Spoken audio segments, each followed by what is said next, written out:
안녕하세요. 참전 NTV 김용관입니다. 경매 사건에서요, 임차권 등기자가 배당 요구를 해야만 배당을 받을 수 있는지, 아니면 배당 요구를 하지 않아도 배당을 받을 수 있는지에 관한 이야기를 나눠보도록 하겠습니다. 저희 구독자분께서 이 경매 사건을 가지고 저한테 질문을 하셨어요. 여기에 임차권 등기자가 있습니다. 근데 이분을 제가 배당을 한 푼도 못 받는다 라고 했더니 왜 배당을 못 받는지 궁금해 하셨고 저한테 다시 질문을 하셨는데요. 등기부 현황을 보면요, 여기 임차인이 전입이 2015년 7월 10일입니다.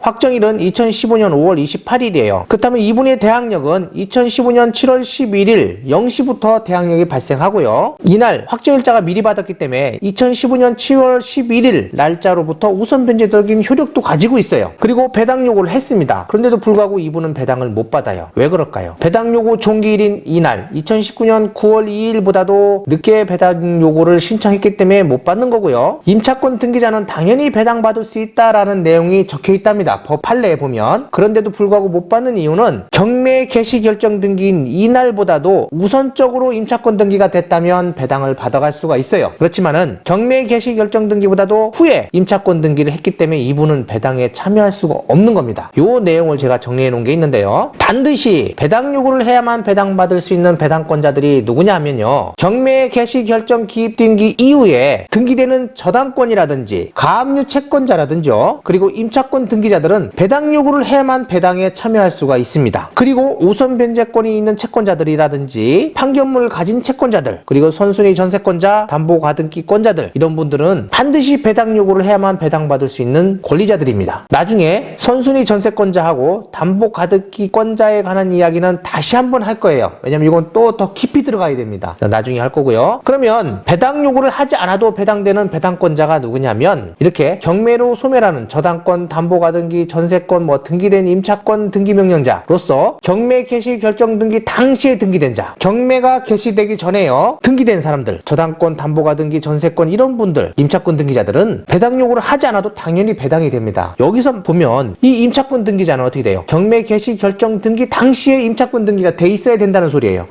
그리고 가압류 채권자들, 경매 개시 결정 등기 전에 가압류된 채권자들은 배당 요구를 하지 않아도 배당에 참여할 수가 있는 겁니다. 이것도 굉장히 중요해요. 그리고 경매 신청 채권자, 경매 신청 채권자는 배당 요구를 하지 않아도 배당에 참여할 수가 있는 겁니다. 그리고 대의변제라든지 대항력과 우선 변제권이 있는 임차인이 경매를 신청한 경우, 그러니까 경매를 신청하면 당연히 배당에 참여할 수 있다는 겁니다. 요 내용들이 더 깊이 들어가면 어렵겠지만은 이렇게 요 정도는 알고 계셔야 된다는 거예요. 그래서 이 사건에서 임차권 등기자는요, 경매 개시 결정 등기보다 늦게 임차권 등기를 했기 때문에 배당에 참여할 수 없고요, 임차권 등기자로서. 그리고 그냥 일반 임차인으로 권리로서로도 배당 요구 종기일보다 늦게 배당 요구를 하셨기 때문에 배당에 참여할 수가 없습니다. 그래서 배당에 참여가 안 되기 때문에 이분은 보증금 전액을 배당받을 수 없는 분입니다. 그래서 그냥 인도명령 대상자다라고 생각하시면 되고요. 유성구 전민동 엑스포 아파트예요. 이 물건에도 임차권 등기자가 있어요. 선순위 임차인이고요, 선순위 임차권 등기자입니다. 말하자면 사건 번호가 2019 타경 106,835번 사건이에요. 2월 18일 날 2억 4천 감정이고요. 보증금은 여기에 10%. 내가 써야 되는 금액이 10%가 아닙니다. 최저가의 10%예요. 아직도 내가 쓰는 금액의 10%로 알고 계신 분들이 많은데 최저가의 10%라는 거 꼭 기억하시고요. 강제경매 사건입니다. 여기에 채권자가 누구냐면 임차인이에요. 그리고 임차권 등기를 한 임차인이겠죠, 당연히. 이분이 강제경매를 신청한 겁니다. 말소기준 권리가 2018년이고요. 배당 요구 종기일이 2019년 10월 21일입니다. 여기 임차인을 볼까요? 전입일이 2013년, 확정일도 2013년이에요. 말소기준 권리보다 앞서니까 선순위 임차인이죠. 당연히 인수되는 사람입니다. 배당 요구를 하지 않아도 이분은 보증금을 전액을 변제받을 수가 있어요. 누구한테? 최고가 매수인, 낙찰자한테 그대로 인수된다 생각하시면 돼요. 그런데도 불구하고 이분은 배당 요구를 하셨습니다. 임차권 등기자고요, 경매 신청인입니다. 경매 신청인은요, 배당 요구를 하지 않아도 당연히 배당받는 사람이 되는 거고요. 경매 개시 결정 등기보다 앞에 있는 임차권 등기자는 배당 요구를 하지 않아도 배당 요구를 받을 수 있다라고 했습니다. 그래서 이분은 임차권 등기자의 권리, 경매 신청인으로서의 권리, 선순위 임차인으로서의 권리, 모든 걸 다 가지고 있어요. 아주 안전한 임차인인 거예요. 그래서 이분은 보증금 전액을 한 푼도 안 떼이고 전부 다 변제받을 수 있는 그런 분이다라고 생각하시면 됩니다. 이런 분들은 전세권 설정 등기 같은 거 안 하셔도 돼요. 그리고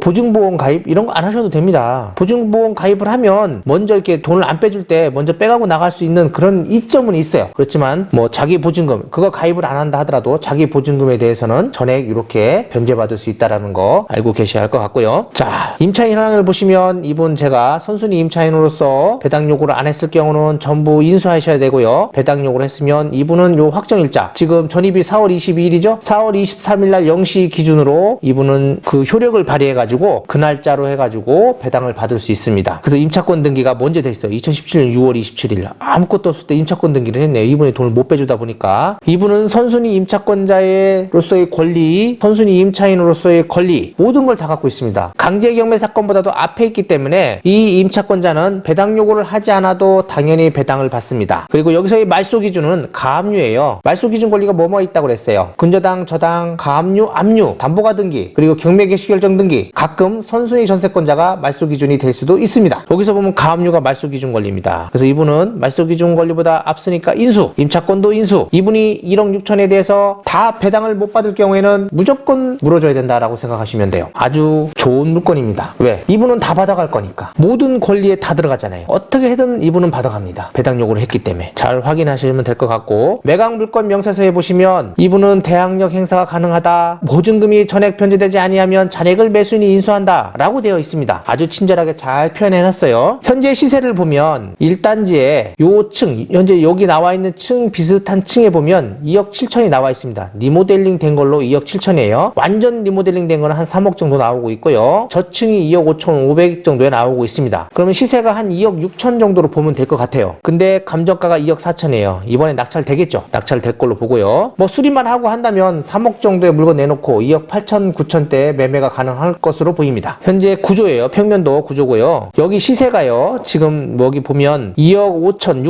6천대에서부터 3억 한 3천 정도, 요 정도 안에 있다고 보시면 돼요. 그러니까 3억 기준선 쪽에 있지 않겠냐라고 생각을 하시면 될 것 같습니다. 결론입니다. 임차권 등기자가요, 배당 요구를 해야 되는지 안 해야 되는지에 관한 건데, 꼭 배당 요구를 해야 되는 사람이 있고 안 해도 되는 사람이 있어요. 그냥 무조건 안 해도 된다라고 생각하시면 안 됩니다. 경매 개시 결정 등기보다도 앞에서 임차권 등기를 했다면 그분은 배당 요구를 안 하셔도 돼요. 그렇지만 경매 개시 결정 등기보다도 이후에 임차권 등기를 했다면 배당 요구를 꼭 하셔야 됩니다. 잊으시면 안 돼요. 근데 아까 지금 X4 있는 그 물건처럼 선순위 임차인이다, 임차권 등기를 뒤늦게 했다 하더라도 문제될 게 없겠죠. 그렇게 되면 왜? 그분은 선순위 임차인으로서의 권리를 갖고 있기 때문에 전부 인수를 해야 되기 때문에 그렇습니다. 그래서 굉장히 위험한 물건이 뭐냐면 X4 물건이에요. 요 지금 이 물건에 임차인처럼 되어 있어요. 만약에 전입이 2013년이고 확정일도 2013년입니다. 말소 기준이 2018년일 경우에 이분이 배당 요구 종기일은 2019년 10월 21일 요 이후, 그러니까 10월 22일 날 배당 요구를 했다라고 하면 거기에 많은 분들이 함정에 빠집니다. 이분이 만약에 경매 신청도 안 했고요, 임차권 등기자도 임차권 등기를 하긴 했는데 뒤에 했다면,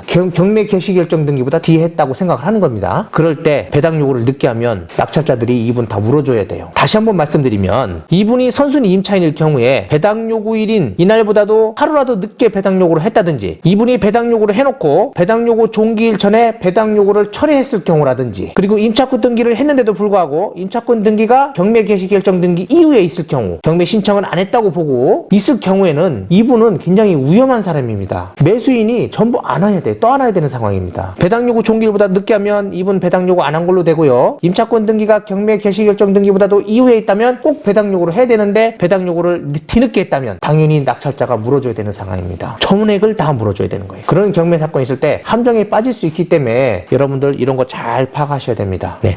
오늘은 배당 요구를 해야 되는 사람과 배당 요구를 하지 않아도 되는 사람, 그리고 임차권 등기자가 배당 요구를 해야 되는지 안 해야 되는지에 관한 이야기를 영상으로 찍어봤습니다. 다음에도 더 좋은 영상을 가지고 찾아뵙도록 하겠습니다. 감사합니다. 구독, 좋아요 꼭 부탁드릴게요.